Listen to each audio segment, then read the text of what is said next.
कहावत है कि जहाँ चार बर्तन होते हैं वे आपस में खटकते जरूर हैं, आवाज करते हैं। और ऐसा ही होता है। 19 मार्च 2024 की देर रात ननद और भाभी का आपस में झगड़ा हो जाता है।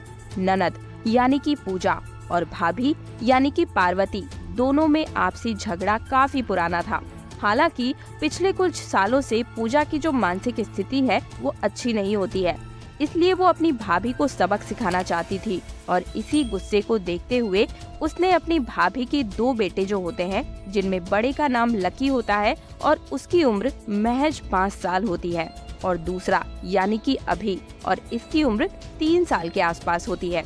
अब ननद को इतना तेज यानी कि पूजा को इतना गुस्सा आता है किसी बात पर कि वो अपने सगे भतीजों के ऊपर लकड़ी का जो पटरा होता है, जिस पर महिलाएं अक्सर बैठकर खाना बनाया करती है या फिर बाथरूम में जिसका इस्तेमाल करती है, उसी से इतने ताबड़तोड़ वार करना शुरू कर देती है अपने भतीजों के ऊपर कि भतीजे गंभीर रूप से घायल हो जाते हैं।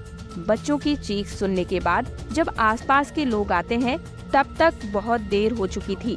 हॉस्पिटल लेकर जाते हैं लेकिन तब तक दोनों बच्चे मर चुके होते हैं। ये घटना का जो पूरा मामला है अभी सोशल मीडिया पर तैरने ही लगा था कि इस घटना के तुरंत बाद एक और घटना आती है जो कि बदायूं जिले में तैरने लगती है। अब हर कोई ये जानना चाहता था कि आखिरकार उन बच्चों का क्या कसूर था। आज की जो सच्ची घटना आप सभी को मैं सुनाने जा रही हूँ, उसके बाद आप सभी सोचने पर मजबूर हो जाएंगे कि क्या कोई आपके दरवाजे पर मदद के लिए आए तो आपको उसकी मदद करनी चाहिए या फिर नहीं। साजिद नाम का एक व्यक्ति, जिसका उस घर से सालों पुराना गहरा रिश्ता हो चुका था, महज 5,000 रुपए मांगने के लिए आता है और उसी के 2 बच्चों को काट कर उनका खून पी जाता है। आज की जो सच्ची घटना मैं आप सभी को सुनाने जा रही हूँ, ये घटना है उत्तर प्रदेश के बदायूं जिले से, जहाँ पर एक थाना लगता है, सिविल लाइन थाना, और इसी की ही एक चौकी है, मंडी चौकी। मंडी चौकी से महज 500 मीटर की दूरी पर एक कॉलोनी लगती है, बाबा कॉलोनी। और बाबा कॉलोनी में सड़क के बीचों बीच जो रास्ता जाता है उसके एक पार तो नाई की दुकान होती है और दूसरे पार पर एक ब्यूटी पार्लर की दुकान होती है। शाम का वक्त होता है, लगभग 19 मार्च 2024 की शाम 7:30 बजे के आसपास नाई की दुकान पर जो लड़का काम करता था, जिसका नाम साजिद होता है, साजिद दरवाजा खटखटाता है और अंदर प्रवेश करता है और रूम में अंदर जाने के बाद कहता है कि जो मेरी वाइफ है, मेरी पत्नी, वो प्रेग्नेंट है। डॉक्टर ने उसे टाइम दिया है रात 11 बजे के आसपास। मुझे 5,000 रुपयों की सख्त जरूरत है, क्या आप मुझे दे सकती हैं? तो जैसे ही ब्यूटी पार्लर की जो मालकिन होती है संगीता, तो जैसे ही संगीता ने ये बात सुनी, उसने तुरंत कहा कि आप परेशान मत होइए, मैं आपको 5,000 रुपए दे दूंगी, पहले आप आराम से बैठिए, तसल्ली से चाय पी लीजिए, उसके बाद आप चले जाइएगा। अब सबसे पहले संगीता रसोई घर में जाती है और चाय गैस पर रख देती है। उसके बाद सीधे वो अपने कमरे में जाती है ताकि पैसे जो साजिद ने मांगे थे उसे देने के लिए सबसे पहले वो अपने पति को फोन करती है। कहती है कि साजिद आया है, क्या मैं इसे पैसे दे दूं? पति कहता है कि ठीक है, कोई दिक्कत नहीं है, अगर उसे जरूरत है तो दे दो, देने में कोई परेशानी नहीं है। अब अगर घर की बात करूं तो घर में संगीता के 3 बच्चे होते हैं। सबसे बड़ा जो बेटा होता है उसकी उम्र लगभग 13 साल के आसपास होती है और जिसका नाम आयुष प्रताप होता है। दूसरा जो बेटा होता है उसकी उम्र लगभग 10 साल के आसपास होती है और उसका नाम पीयूष प्रताप है। तीसरा जो बेटा है उसका नाम अयान उर्फ हनी है, जो कि शिवदेव सरस्वती विद्या मंदिर स्कूल में पढ़ता है और कक्षा LKG का छात्र है। जो बीच वाला है पीयूष, वो कक्षा 3 में पढ़ता है और सबसे बड़ा वाला जो बेटा होता है आयुष प्रताप, जो 13 साल का है, वो कक्षा 6 में पढ़ता है। इन 3 बेटों और संगीता के अलावा उस घर में संगीता की सास भी रहती है, जिसका नाम मुन्नी देवी है। ऐसा बताया जाता है कि उन्होंने कुछ साल पहले तक होम गार्ड की नौकरी भी की थी, लेकिन अब वो होम गार्ड की नौकरी नहीं करती हैं, अब वो घर पर ही रहती है। इसी बीच में साजिद घर पर आता है और पूछता है कि भैया कहाँ पर है। भैया यानी कि संगीता के पति, जिनका नाम विनोद कुमार है, जो कि हर घर जल योजना में ठेकेदारी का काम करते हैं। लेकिन 19 मार्च 2024 को विनोद किसी काम के सिलसिले में लखीमपुर खीरी गए होते हैं। अब घर पर मात्र 3 बच्चे, संगीता और उनकी सास मौजूद होती है। तभी साजिद कहता है कि मेरा थोड़ा जी घबरा रहा है। साजिद की उम्र लगभग 22 साल के आसपास होती है। वो बताता है कि मेरा जी घबरा रहा है, क्या मैं ऊपर जा सकता हूँ, यानी कि छत के ऊपर टहल सकता हूँ।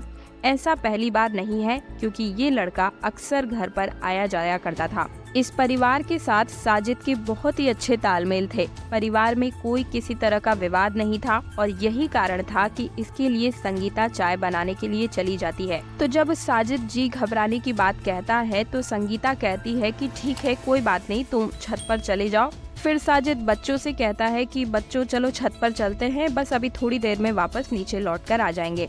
अब छत पर सबसे पहले बड़े वाले बेटे के साथ वो जाता है और जो छोटा बेटा होता है उससे कहता है कि मेरे लिए एक गिलास पानी लेकर आना। तो वो पानी लेने के लिए चला जाता है और जो छोटा बेटा होता है जिसका नाम पीयूष होता है उससे कहता है कि बेटा दुकान से मेरे लिए तंबाकू ले आना। अब अयान जाता है पानी लेने के लिए और पीयूष जाता है तंबाकू लेने के लिए। अब छत पर केवल 2 लोग मौजूद होते हैं। एक का नाम साजिद होता है और दूसरा संगीता देवी का सबसे बड़ा वाला बेटा यानी कि आयुष प्रताप। किसी ने कुछ नहीं देखा, किसी ने कुछ नहीं सुना। चुपचाप साजिद अपना काम कर देता है। जैसे ही पानी लेकर सबसे छोटा वाला बेटा ऊपर पहुंचता है तो उसने जो अपनी आंखों से दृश्य देखा उसे देखकर उसके होश उड़ जाते हैं। दरअसल होता क्या है, उसका सबसे बड़ा वाला जो भाई था वो मर चुका होता है।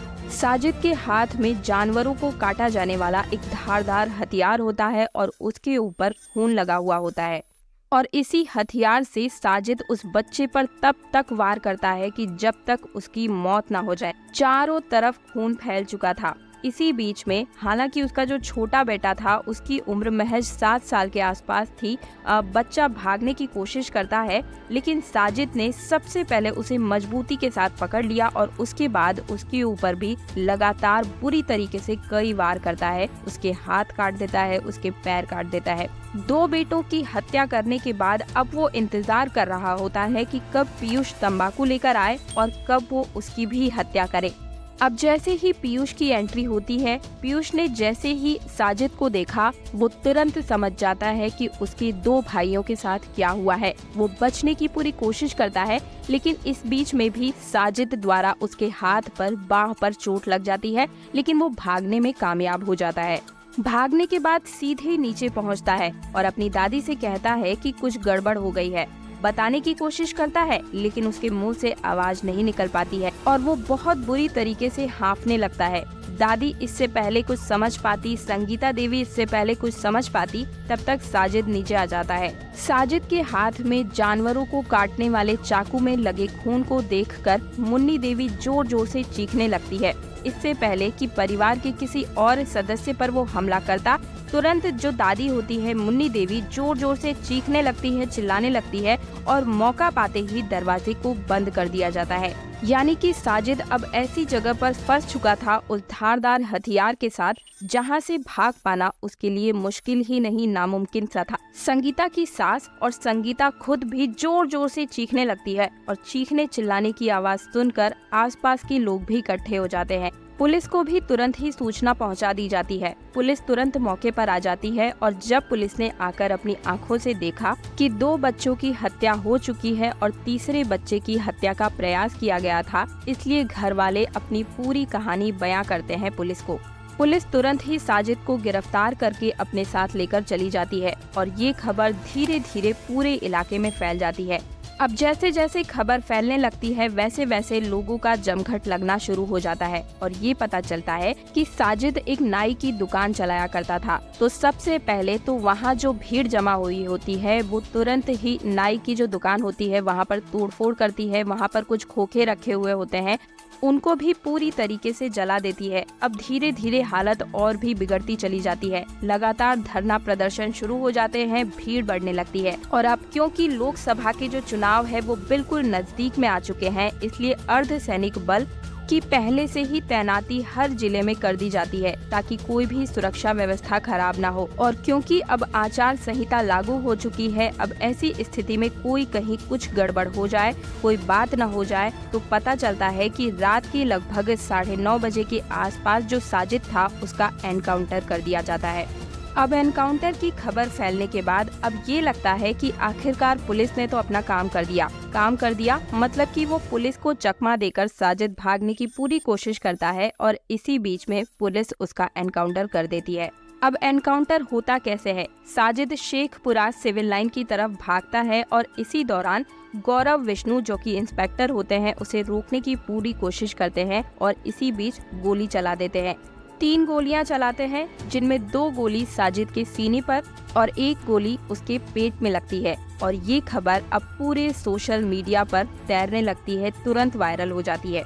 साजिद का भाई जावेद जो कि हत्या के समय घर के बाहर निगरानी रख रहा था, वो वहां से भाग खड़ा होता है, लेकिन अब उसने अपने आप को सरेंडर कर दिया है। तो दोस्तों, एक खबर वो थी जो प्रयागराज में एक ननद ने अपने ही भाभी के 2 बच्चों को इतनी बेरहमी से मारा, अपने ही सगे भतीजों को लकड़ी के पटरे से पीट कर उनकी हत्या कर दी। और वहीं दूसरी खबर, साजिद नाम के एक लड़के ने 2 मासूम बच्चों को जानवरों की तरह काट कर मार डाला। अब इसी कहानी को लेकर तमाम तरह की बातें चल रही है। हर कोई ये जानना चाहता है कि आखिरकार हत्या क्यों की गई, हत्या के पीछे वजह क्या है। तब मीडिया वालों ने अपना अपना बयान देना भी शुरू कर दिया। जब वहां के आसपास के लोगों से पूछा जाता है कि क्या साजिद के साथ वहां पर जावेद भी मौजूद था, तो पास वाले लोगों ने कहा कि नहीं, जावेद तो वहां पर नहीं था। लेकिन परिवार के सदस्यों का कहना है कि साजिद के साथ उसका भाई जावेद भी नीचे खड़ा हुआ था, जो कि अब फरार हो चुका है और अभी कुछ ही टाइम पहले उसने अपने आप को सरेंडर भी कर दिया है। इसी बीच विनोद से पूछा जाता है कि आप साजिद को कैसे जानते थे, तो वो बताता है कि 10 साल पुरानी जान पहचान थी और लगभग पिछले 2 सालों से वो खुद उसे ऑफर देते हैं कि आप यहाँ पर दुकान डालिए, नाई की दुकान आपकी अच्छी चलेगी। और खुद उनके जो बच्चे थे वो उसी के पास बाल कटाने के लिए जाया करते थे। बहुत ही छोटे और मासूम से बच्चे थे, बहुत ही प्यार से साजिद उनके बाल भी काटता था। किसी भी प्रकार की कोई दुश्मनी, कोई रंजिश नहीं थी। और हत्या वाले दिन वो खुद आता है 5,000 रुपए मांगने के लिए कि उसकी पत्नी सना प्रेग्नेंट है, डिलीवरी का समय आ चुका है, उसे महज 5,000 रुपयों की बहुत ज्यादा आवश्यकता है। लेकिन सना जो होती है वो कई बार प्रेग्नेंट तो होती है, लेकिन कभी उसका जो बच्चा है वो पेट में, गर्भ में ही उसका गर्भपात हो जाता है और कभी जन्म देने के बाद उनके बच्चों की मृत्यु हो जाती है। कहने का मतलब ये है कि उसके बच्चे बच नहीं पाते। इस बात की पुष्टि साजिद और जावेद के पिता बाबू करते हैं और इसी वजह से कोई तांत्रिक उसे बोलता है कि अगर तुम बच्चों की बलि दोगे तभी तुम्हारी अपनी कोई संतान हो पाएगी। अब जहां बात आती है तंत्र मंत्र की, तो इस बात का खुलासा पुलिस ही कर पाएगी, क्योंकि 30 से 40 मिनट के आसपास साजिद पुलिस के साथ ही होता है, क्योंकि वहां से घर से तो पुलिस उसे गिरफ्तार करके लेकर जाती है, लेकिन बीच रास्ते में ऐसा तो नहीं हो सकता कि अचानक से उसने भागने की कोशिश की। 30-40 मिनट के बीच में जरूर उसने पुलिस से कुछ न कुछ बात जरूर की होगी, जिसका खुलासा अभी तक पुलिस ने नहीं किया है। उसके दूसरे भाई ने अपने आप को सरेंडर कर दिया है। वहां से जैसे ही कुछ भी बयान आता है, हम अपने चैनल पर आपको जरूर बताएंगे कि जावेद का भी एनकाउंटर कर दिया जाता है या फिर उसे कोई सजा सुनाई जाती है। वैसे आपका इस सच्ची घटना के बारे में क्या राय है? आप क्या सोचते हैं?